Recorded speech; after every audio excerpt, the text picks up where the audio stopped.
Welcome back to the channel. Beast Wars is finished. It's about time for me to go over the good, the bad, the ugly, and where we go from here. So grab something to drink, and I'll show you what we broke. Stick around.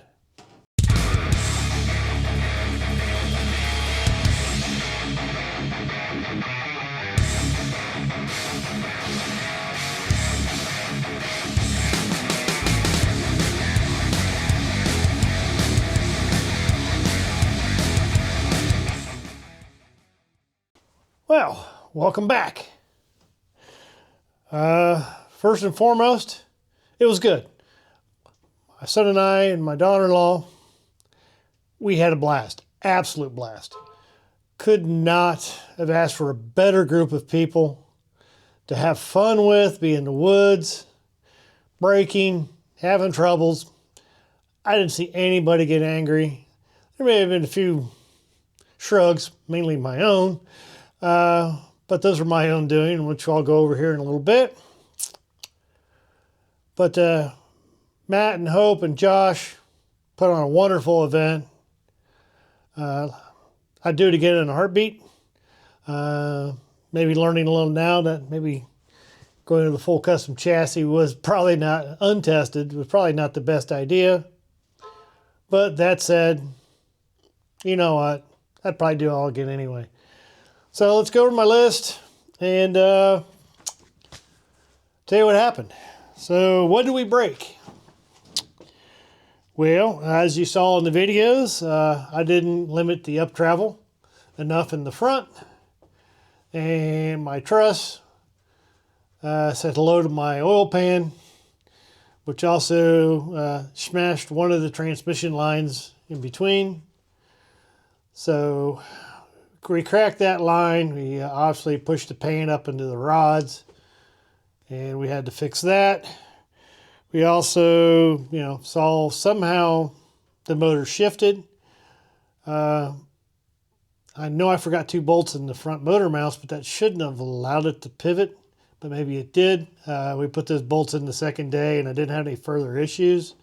Another oversight on my part. I had them with me, just forgot to do it the night before. I knew to do it once we got back down there, or when we got down there, but I just forgot with everything else.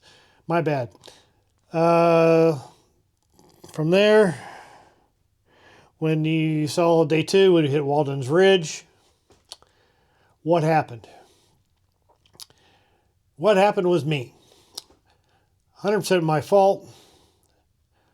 All summer long, I knew I needed to put more bracing on the rear forelink, and I talked myself out of it, plain and simple. I figured it was fine, a 1/4-inch plate.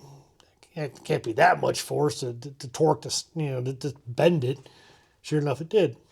The result of that, since all the front mounts for the rear end were on that plate, when the center bent down, it pulled the upper links rearward, which then put the pinion up. And that's what happened, is with that angle changing, and I've got my part here. You can see the shiny parts here, and that's from the yoke.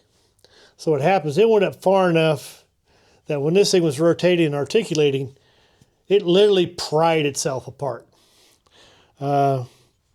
Rustbilly did us a favor, re-welded it, and obviously it broke again, but that wasn't really his fault. The plate bent further because I had taken the end of the second day once we got it all fixed and I saw the angle. My upper arms are adjustable. The lowers were fixed. So I ran them in all the way, and I had the pinion in line again with the drive shaft for the 3rd day. Thought it'd be fine. I didn't think it would bend any further. But that's what happened, is it bent down and then this broke this. And when this let loose, the right front was able to slip on the rocks, but the left front grabbed, and at that point, it became the only driving wheel going up the hill, and that snapped the shaft. So, and blew the lockout. I've got a new Spicer shaft here. I'm waiting on the lockouts to come. I've got another front dry shaft coming from a friend of mine, so I should have the yoke. Still need a second yoke so I can repair the dry shaft in my F250. But I first have to get the bolts out of the yoke because we couldn't get them to come out, so we just, in a desperation, cut them. So I've either got to replace the yoke, or if I can get them out, that's fine. Either way. So, anything else? Oh yeah, we also broke our winch line on the last bit there on Rattle Rock. It snapped on us, and that's why Matt had to pull us out with the Scorpion crawler, because we were just winching our way out, and we were winching when it snapped. When that line snapped, that's when the dry shaft blew up for the second time. And you should see, I'll show you the plate here. It's really, really bent. So that ended our competition side of things for the third day. So we didn't get to do Trail 15 like Three Amigos, Dex, Dan and Macy did. Fortunately, we had to just watch. But we did drive, once we got out of the woods, I think it was a Dex that pulled us out. No. I think the Scorpion crawler pulled us out the rest of the way. Out of the woods anyway, to the trail. And then we drove down the mountain and back to Briley's cabin, where we left the Jeep for the evening. Excuse me. Getting over a bit of a cold here. So, I did buy that yoke that we bought in Oliver Springs. But this is a 1410 yoke, where this was a 1350 yoke. So while they will certainly interchange, I want to find another 1350 yoke. If I can find one, I'll use it, because I really don't want to use a conversion U-joint if I don't have to. But this one actually, the center is further out, so that would give me more room. But if I fix the plate, that's really not an issue. I'm not sure where this is going to go yet. I may use this yoke with a conversion joint. Or if I find a companion flange, I'll just stick with a 1350 U-joint. Still have the drive shaft. It's no worse for wear, just a little dirty. So we're good with that. So let me show you some of the damage. All right, continuing on. As you can see how badly, especially this side, bent. The other side, not so much. But as you can see, this is pushed back. And I brought these all in, and you can see how much of an angle that tweaked it up. Because it was in line with the drive line. So that's the issues with the rear. Now I'm going to make a new plate. I have a piece of 3/8. And I've got bracketry designed to hang off here. It attaches to this cross member that goes across. So it'll be attached here at the frame rail, be attached to the center of the cross member on both mounts. So it should be tied in enough that it won't bend again. So I'll insert a picture here of my new design. And that's going to be the first big project, is to get the back end here fixed. So let's move on to the front. All right, so you can see I don't have a whole lot of room up front here, so I can't do much right now. Basically, I got to do one end at a time.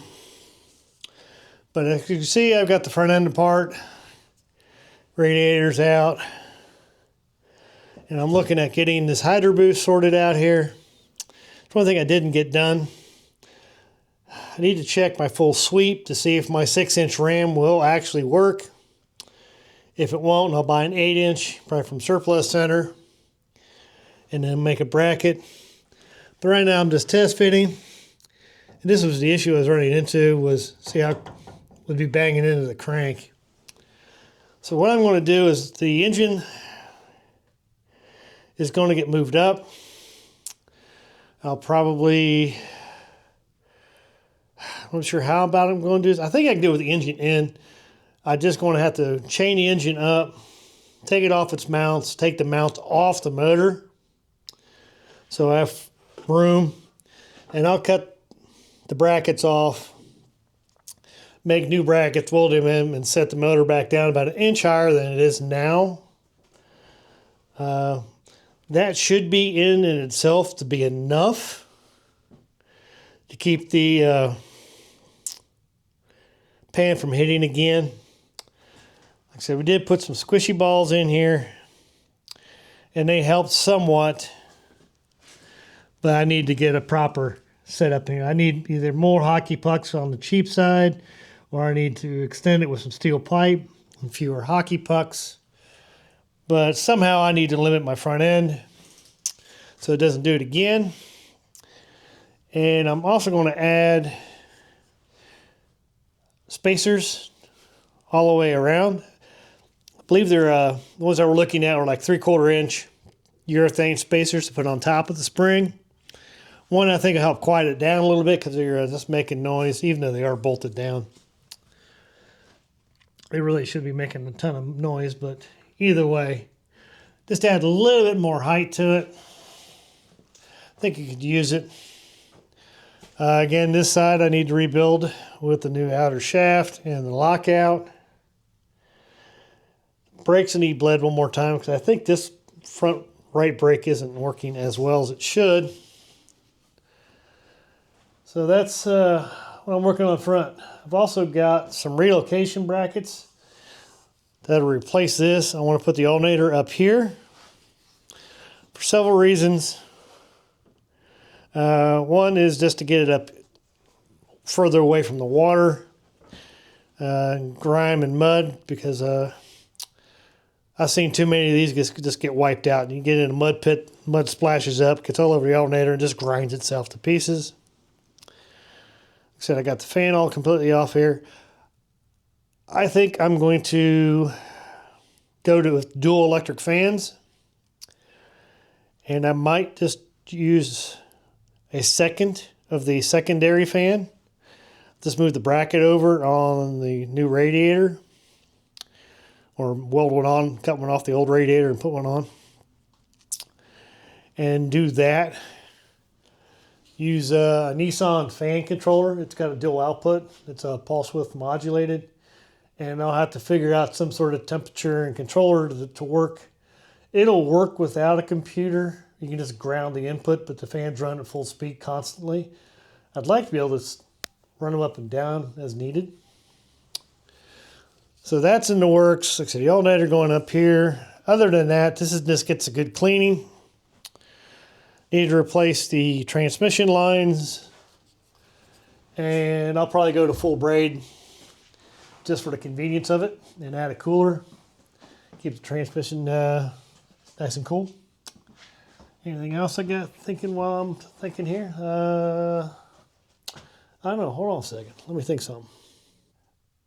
Well, I think that covers most what's going to happen with this winter. There are a few other things I want to do. Obviously, I did put the wing windows in the front doors. You saw it. Hopefully, you've watched that video. And there's a few things I'd like to do to this still beyond just the repairs. I'd like to add some foil heat shielding to the underside of the floor above the exhaust. Take care of that. Try to hold off some of the heat on the floor, because it was just hot. You know, it's very, very close there from the muffler to the floor, because I got the exhaust put way up. Add the heat shielding. I may add some insulation, heat insulation to the floor, and I'm not sure I want to do quite yet with that. I'm thinking about buying some rubber mat, some 1/4 inch or 3/8 rubber mat, and cutting it to fit, and just put it on the bottom. Just some place to put your feet other than on sheet metal. Finish that out. Inside here, cage needs painted. Haven't decided if I'm going to do it in white or black. And I'm going to do something more back here in the cargo area. As you can see, I've got an access panel. But I'm thinking of buying some speaker cabinet carpet, really tight-knit stuff that I used to use back in my car stereo days when I was an Alaska installer a lifetime ago. And I may carpet the floor and the sides here. If for anything else, just to tone down that, act as some insulation and just to tone down the noise a little bit. Plus it gives something more than just sheet metal. As you can see, she's pretty noisy. Same thing, cover it with the plate. Just have some screws for it to run down, hold it in place, be fine. I'm going to try to put some of the interior back in it. I'd like to put a headliner back in it. And from there, I want to drive it. Maybe put a radio, 2 speakers in it, so we got some tunes, but yeah, I want to wheel this thing. So, after that, what are we going to do? Once this is fixed, I still got the blue Jeep. I'm going to put shocks on it, put a new fuel tank in it, and I got to get it tuned. That was my goal last year. I had no plans to build this. I was just going to put the supercharger on the blue Jeep, get it tuned up, and burn the tires off of it. Well, I've got the supercharger on the Jeep, got it where at least starts, runs, and kind of limps around the neighborhood. But it certainly isn't to the point where I can actually burn the tires off of it. In fact, if I just tromp it, it just sneezes and stalls because I just don't have the fuel tables in correctly yet. So that's a goal for that. I also have my F-250, which I don't think I'll film this, mainly because it's just, I don't know how I'm going to be able to do it. It's not shifting correctly. On the way home, I started having issues. Getting the dreaded 3.5 flare on the shift when it's hot. So I'm hoping, if I'm reading everything correctly, it just needs new shift solenoids in the valve body. So I'm going to drop it, replace the solenoids. I'm sure, being an 03, it still has the pressure switches in it. We'll take those out, put the plug kit in it, new O-rings. So if there's any leaks there, that should stop that. I'm also going to update it, put like a 2008 pan on it and filter, and then replace the inline filter that's up front under the behind the grill. I'm sure it's probably never been changed a day in its life. It's probably still running the original filter that's 23 years old. So hopefully that gets it working. I really would rather not having to put a transmission into it because I don't abuse the truck. It runs fine. Did find out it does have an SET X4 tune in it. Don't know which one, but when we put it on the scanner to run the codes for the transmission, the VIN came up as SET X4. So somewhere there's a tuner out there. Somebody's got one. It's bricked. It's useless. It's married to my truck. So hope you guys enjoy it. I wish I would have got him with my truck because I could have put it back to normal. Anyways, I'm sure there'll be other stuff going on, but the first step is we're going to remake the link plate. So stick around. That'll probably be the video after this, is getting all that cut on the CNC machine and getting it welded up and to get that replaced. So like I said, then we'll get this front end flipped around and we'll get all the front end mistakes repaired and improved. And maybe, just maybe, playing the snow a little bit. We'll see when the snow leaves. I really hate, I'm getting old. I'm not much of a snowbird anymore. Anyways, thanks for watching. Like, subscribe, comment below. We'll see you next time. Out of the garage. See you later.